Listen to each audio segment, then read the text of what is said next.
Il est 15 heures sur Télé Djibouti et nous sommes le dimanche. Bienvenue sur Télé Djibouti pour suivre cette édition de la mi-journée. Les titres de l'actualité.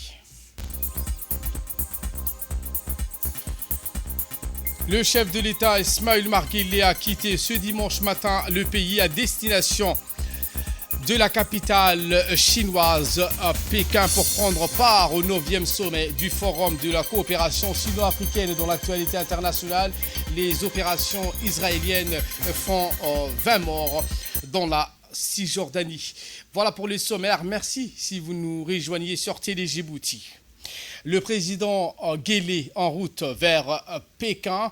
Le chef de l'État Ismaël Omar Guelleh a quitté ce matin dimanche le pays à destination de la ville de Pékin, la capitale chinoise, où à l'invitation de son homologue Xi Jinping, il prendra part du 4 au 6 septembre prochain aux travaux du 9e sommet du Forum pour la coopération sino-africaine. Créé à la fin des années 2000, le FOCAC a valeur de principale rencontre entre la Chine et l'Afrique et à ce titre fait office de rendez-vous attiré aux deux parties pour définir, planifier, adopter des modalités et projets stratégiques de coopération entre les deux pays. Sommet intervenant tous les 3 ans, l'ordre du jour du FOCAC s'est toutefois agrandi depuis 2018, où donc il est allié avec une belle part de ses travaux sur l'état d'évolution et de mise en œuvre de la ceinture de la route, le projet de coopération transcontinentale initié par la Chine et concédant un rôle crucial et prépondérant à l'Afrique. C'est pourquoi donc on a le droit de penser que cette 9e édition du FOCAC débouchera entre autres donc décisions emblématiques sur l'instauration d'un processus contraignant de transfert de compétences et de technologies entre l'Afrique et la Chine. Sous l'égide de son premier magistrat, le chef de l'État Ismaël Omar Guelleh a un rang efficient donc aux travaux de ce 9e sommet du Forum de coopération Chine-Afrique. Sa culture établie à concilier donc avec aisance les principes d'intégration économique et ses infrastructures modernes de développement qui constituent donc à l'évidence les preuves fournies des dispositions entre la Chine et la République du Djibouti.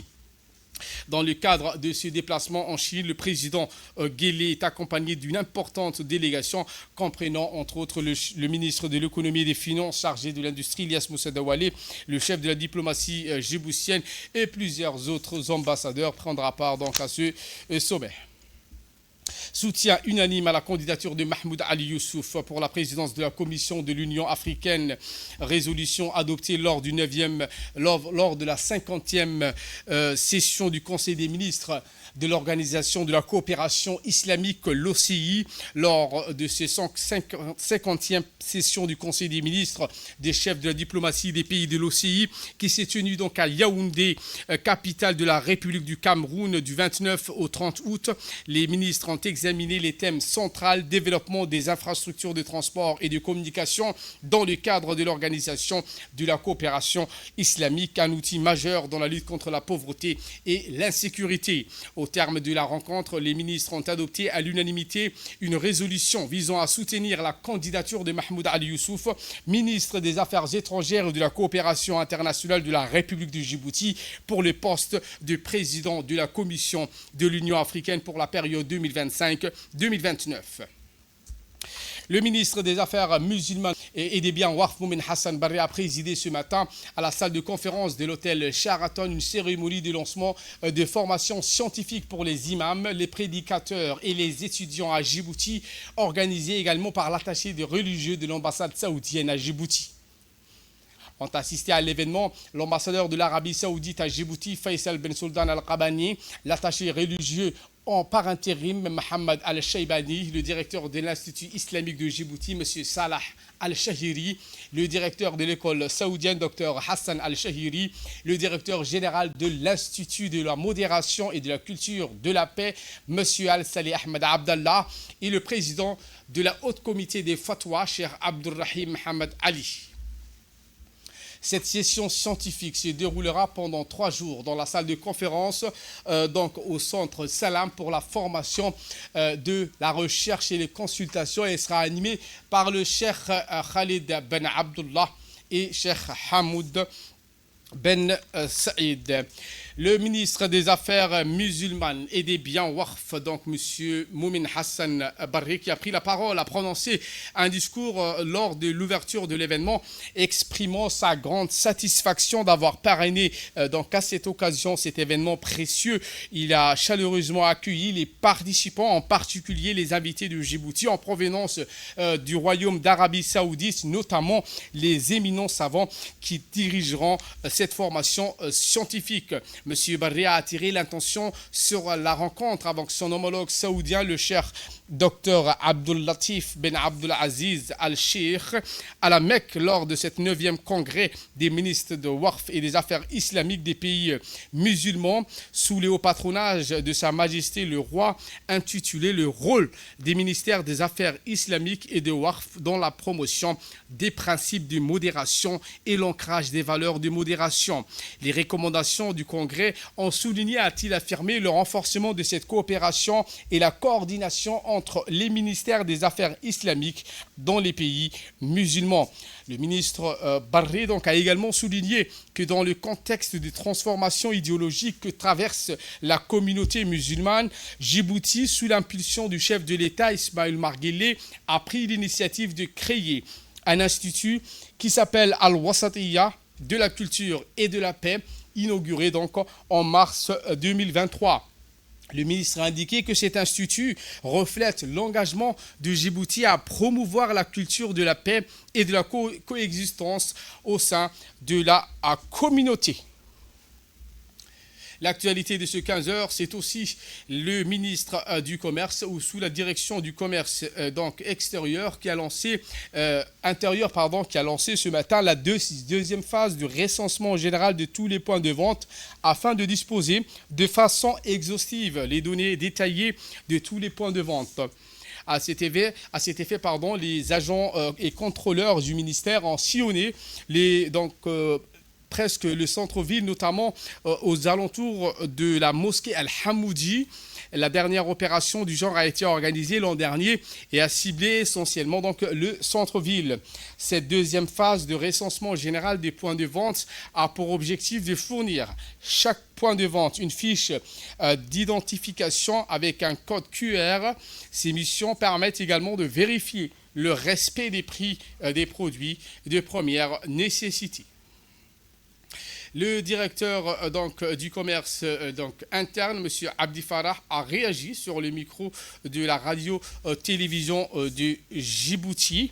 Il a indiqué que cette deuxième phase du recensement général des points de vente va permettre au ministère de disposer de façon exhaustive des données détaillées de tous les points de vente. Par la suite, une fiche d'identification avec un code QR sera fournie à chaque vendeur afin de cerner à travers cette fiche la nature et le type de point de vente, a-t-il ajouté.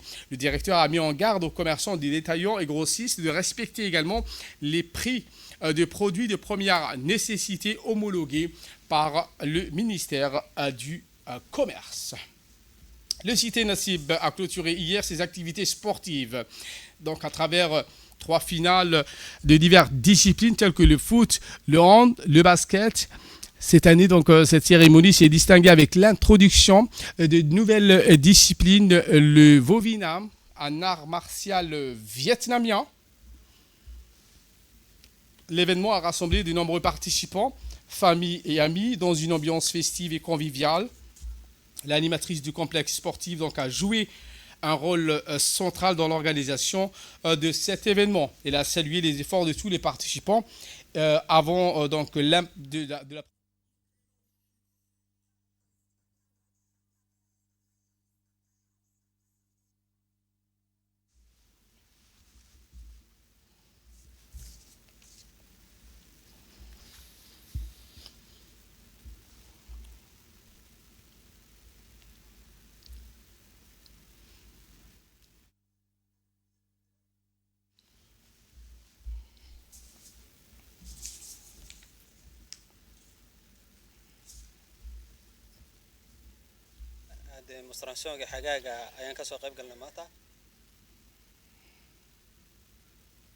Et voilà qui nous ramène de parler de cet accident de la route où ce matin, un accident de la circulation s'est produit à la route de Venise, près de la zone franche. Un bilan provisoire confirme la mort d'une personne et 8 blessés légers, 4 blessés graves. L'accident a impliqué 4 voitures sur la route de Venise et a créé un embouteillage monstre. Les blessés ont été secourus et acheminés vers l'hôpital général Pelletier.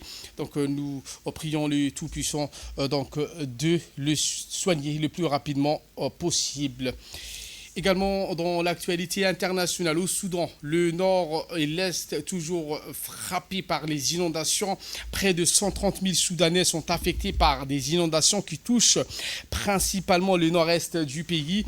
Exemple de la ville de Tokar dans l'état de la mer Rouge dans le nord-est où un point stratégique s'est effondré.